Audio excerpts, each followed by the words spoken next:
नमस्कार दोस्तों। आज हम सबसे इम्पोर्टेंट टॉपिक पे बात करने वाले हैं। जैसे कि अभी 12th आपकी क्लियर हो गई है, जिसका ग्रेजुएशन क्लियर हो गया है, 12th पास आउट हो गए, ग्रेजुएशन भी अब एग्जाम दे रहे हैं या फिर एग्जाम पास आउट हो गए हैं।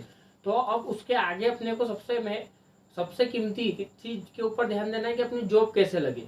जॉब के ऊपर ध्यान देना है। तो अभी फिलहाल में अगर आप गवर्नमेंट जॉब की बात करें तो बेस्ट टाइम चल रहा है 2024 और 2025। अब इसके अंदर रेलवे फाउंडेशन के सभी कोर्स मैंने आपको एक साथ कंज्यूम करके बता दिए। अगर आप यही चीज को दूसरी जगह सर्च करोगे या दूसरी जगह से देखोगे तो आपको कभी आरपीएफ कांस्टेबल दिखेगा, कभी आरपीएफ एसआई दिखेगा, कभी आरआरबी ग्रुप डी दिखेगा। यानी 12th पास आउट बच्चा तो कंफ्यूज हो जाएगा, जिसने आज तक के कभी सुना नहीं है उसने कि मैं किस चीज की तैयारी करूँ, क्या होता है, कैसे एग्जाम होता है, क्या है। बाकी इस एक वीडियो में मैं आपको बहुत ही डिटेल्स के अंदर सबको एक साथ समझा पाऊंगा आसान तरीके से। आप थोड़ा ध्यान देकर इस वीडियो को बड़ा करें और फिर देखें। RPF constable, RPF constable same वो होता है जो रेलवे के ऊपर पुलिस दिखती है। जो रेलवे पे अपने को पुलिस यूनिफॉर्म में जो पुलिस दिखती है वो पुलिस स्टेट की पुलिस नहीं होती, वो आरपीएफ पुलिस होती है और ये सेंट्रल के थ्रू होता है। अब आरपीएफ कांस्टेबल साधारण पुलिस होती है जो रेलवे की आरपीएफ के जरिए वहां पे पुलिस का काम करती है। अब आरपीएफ ऐसा ही, जैसे पुलिस में ऐसा ही होता है वैसे ही आरपीएफ में ऐसा ही होता है। ये दोनों पोस्टें सेम हो गई। फिर उसके बाद में आरआरबी ग्रुप डी, ये थोड़ी लेबर की पोस्ट होती है बट इसमें पेमेंट बहुत अच्छी मिलती है और आजकल तो गवर्नमेंट जॉब ही नहीं है तो ये भी आजकल तो बहुत अच्छी पोस्ट होती है। फिर उसके बाद में होती है आरआरबी एनटीपीसी। इसके अंदर अलग अलग लेवल होते हैं, लेवल 2, लेवल 3, लेवल 4, लेवल 5। तो इसके अंदर छोटे से लेकर बड़ी पोस्ट तक, स्टेशन मास्टर, टिकट कलेक्टर और ऐसी बड़ी बड़ी पोस्ट तक के इसके अंदर एग्जाम होती है। जो भी रेलवे के अंदर अपन व्हाइट शर्ट और ब्लैक पैंट के अंदर, और रेलवे में जब अपन टिकट लेते हैं तो टिकट कलेक्टर से लेकर टिकट देने वाले तक की जो पोस्ट होती है वो सब आरआरटी एनटीपीसी के अंदर होती है।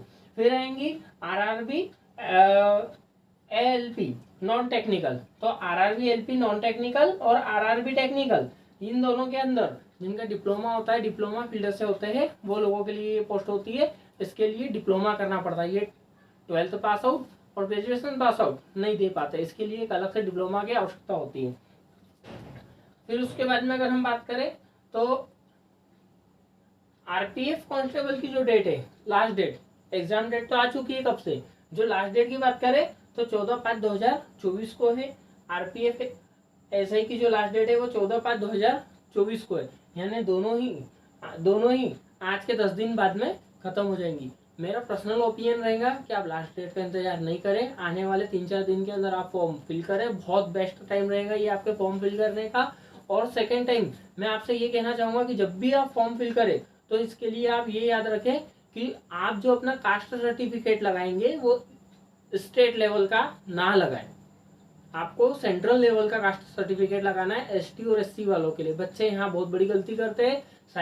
कुछ साइबर वालों को गाँव में बिल्कुल भी मालूम नहीं होता है और वो स्टेट लेवल का सर्टिफिकेट लगा देते हैं और फिर बच्चे को बेनिफिट नहीं मिल पाता, डॉक्यूमेंट्स वेरिफिकेशन में वो बाहर हो जाता है।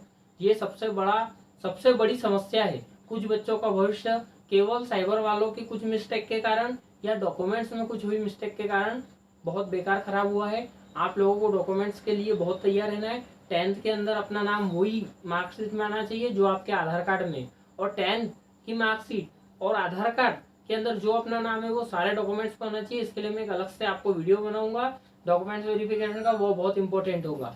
और अभी फिलहाल में मैं आपको ये बता रहा हूँ इस टॉपिक के ऊपर कि आपने सभी के ऊपर देख लिया। अब सबसे कमाल की बात यह है कि ये जितनी भी वैकेंसी है सबके लिए केवल 3 सब्जेक्ट होंगे। सबके एग्जाम में केवल 3 सब्जेक्ट कॉमन होंगे।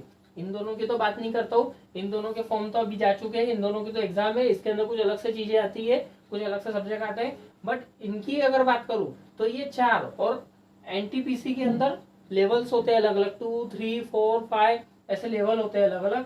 सीबीटी 1 एक टेस्ट होता है, सीबीटी 2 इसमें 2 पेपर होते हैं। अगर इनकी बात करूं तो इन सबको मिलाकर कम से कम 8 या 9 पोस्ट होती है। 8 या 9 पोस्ट के लिए आपको केवल 3 सब्जेक्ट पढ़ना है, मैथ्स, रीजनिंग और जीके जीएस, अवेयरनेस बोलते हैं जिसको, अवेयरनेस भी बोलते हैं जिसके अंदर, वो पढ़ना है। तो उसके अंदर भी आपको मैंने सब्जेक्ट लिख दिए, टोटली 9 सब्जेक्ट है। आपको क्या पढ़ना है, स्टैटिक पढ़ना है, बायो पढ़ना है, फिजिक्स पढ़ना है, केमिस्ट्री पढ़ना है, हिस्टोरी पढ़ना है, जियोग्राफी पढ़ना है। मैंने यहाँ सभी सब्जेक्ट को सभी सब्जेक्ट को आपके सामने लिख दिया है कि आपको क्या क्या पढ़ना है। आपको सबसे पहले फोकस देना है मैथ्स और रीजनिंग के ऊपर, क्योंकि इसमें से आप पूरे पूरे नंबर ला सकते हो, पूरे पूरे नंबर का यूज कर सकते हो। और जो बाकी के सब्जेक्ट है इनको आप कंटिन्यू अभी लेके चलो, 2 घंटा 3 घंटा टाइम दो, बाकी ज़्यादा टाइम आप मैथ्स और रीजनिंग के ऊपर फोकस करो। मैं आने वाले समय में आपके लिए मैथ्स और रीजनिंग के वीडियो लाऊंगा, जिसको एक क्या प्रॉपर तैयारी कर सकते हो। और मेरा पर्सनल सजेशन रहेगा कि मेरे वीडियो देखने के अलावा आप कोई ना कोई क्लास ज्वाइन कर लो, क्योंकि मैं मेरा फायदा नहीं चाहता, मैं आप लोगों का फायदा चाहता हूँ। आप लोग अगर अभी से कोई ना कोई क्लास ज्वाइन कर लोगे तो फिर आप स्टडी के अंदर प्रॉपर टाइम दे पाओगे, कंटिन्यू पढ़ाई कर पाओगे। मैं आपको इनके बारे में जितना भी सिलेबस रहेगा, जितना एमपी क्वेश्चन रहेंगे वो पढ़ाऊंगा, टाइम टू टाइम पढ़ाऊंगा। और मेरा सारा कॉन्सेप्ट फ्री रहेगा, कोई चार्ज नहीं होना, मुझे कोई पैसा नहीं होना, मैं सब फ्री में प्रोवाइड कराऊंगा। बट जो बच्चे अभी 12th पास आउट होके निकले हैं उन्हें अभी बेसिक नॉलेज के लिए मेरे वीडियो जो मैं ये बनाऊंगा वो बहुत ही हेल्पफुल होंगे। सेकेंड चीज, इन दोनों के फॉर्म तो आपको आने वाले 5 दिन में फिल कर देना है। इनके लिए आपको अगस्त और सितंबर के अंदर फॉर्म आएंगे। अभी इनका नोटिफिकेशन आया है, डेट नहीं आई है, अगस्त और सितंबर लिखा है, इसके अंदर आप कर सकते हो। और इन दोनों की डेट जा चुकी है, इनका दोनों की डेट का लास्ट टाइम जा चुका है। ये जस्ट अभी 1-1.5 महीने पहले आए थे। ये सब्जेक्ट्स की सारी तैयारी मैं आपको कराऊंगा। दूसरी चीज, आपको किसी भी प्रकार की अगर कोई समस्या होती है तो आप मुझे इंस्टाग्राम के ऊपर नवीन दिलावरे डीएम करें, मैं तुरंत आपको रिप्लाई दूंगा। ये आईडी वैसे तो मैं लॉग आउट करके रखता हूँ और मैं इंस्टाग्राम का ज़्यादा यूज़ नहीं करता। और मैं मेरे सभी भाइयों को ये कहना चाहूँगा कि आप लोग भी इंस्टाग्राम को लॉग आउट करके रखें, कम से कम यूज़ करें।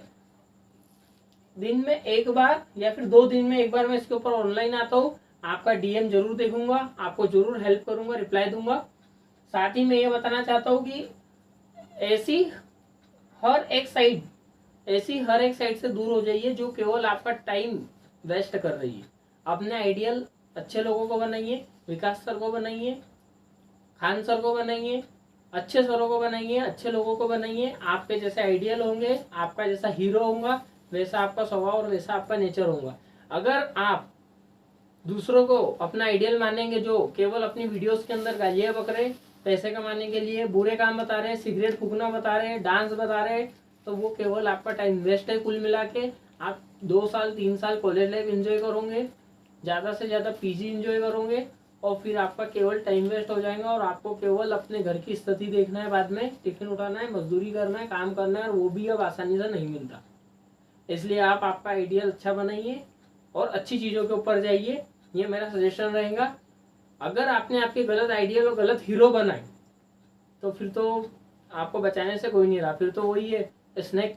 आजकल स्नैक के जहर से भी लोग क्या क्या बना रहे, सुना ही होगा, आप समझ गए आप मैं किसका कहना चाह रहा हूँ। आप इसके ऊपर फोकस कीजिए, अपने गोल के ऊपर फोकस कीजिए। थैंक यू दोस्तों, धन्यवाद।